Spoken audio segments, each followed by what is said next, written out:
Ընկեր Վարդան, դու երբ հիվանդանոց կհասնես։ Լավ որ նորություն լինի ասա, հա։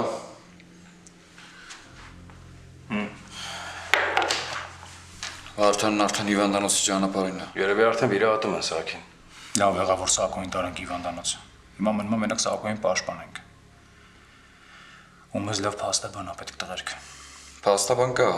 Այն անտառում փրկած տղուն կարող դիմենք։ Ասում էր հերը մեծ փաստաբանական գրասենյակ ունի։ Բայց այդ տղուն կարելի է վստահել։ Հա, ինչի՞ չէ։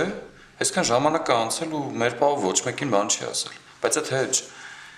Այ եթե Սահակոին տարան բերդ կամ էլ մեկուսարան, այնտեղ բեկի մարդկանցից է Սահակոին պետք պաշտպանել։ Դե այդ հարցը մենակ Թորգոմը կարող լուծի։ Մեն էլ արդեն ասել ես, որ իր օգնությունը մեզ պետք չի։ Հանուն մեր ընկերոջ ես էլի կդիմեմ։ Կխնդրեմ։ Թորգոմը հաստատ մեզ չի մերժի։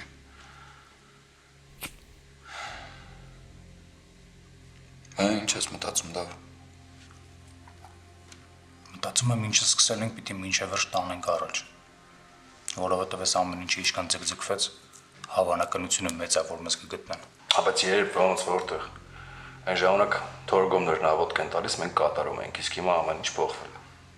Չէ, ես Դավիթ համաձայն եմ։ Ճիշտ է ռիսկային է, բայց շարունակել պետք է։ Այ ախպեր մենք սկի տնից չենք կարող դուրս գանք։ Մի անգամից կձերբակալեն։ Ոնց ենք դրանց փոչին նստելու կամ ոնց ենք ինֆորմացիա հավաքելու դրանց մասին։ Ապա Լիան մեզ կօգնի։ Լիան։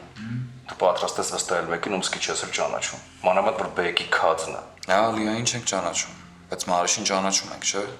Ու Մարիշին ոչ թե կարելի է վստահել, այլ պետք է։ Այնքան բանից հետո որ մեր համար անում է։ Դե եկեք վաղը զանգենք Լիային հանդիպենք, տեսնենք ինչքան է պատրաստ է հեռուն գնա, ըստ դրա էլ որոշենք ինչ ենք անում։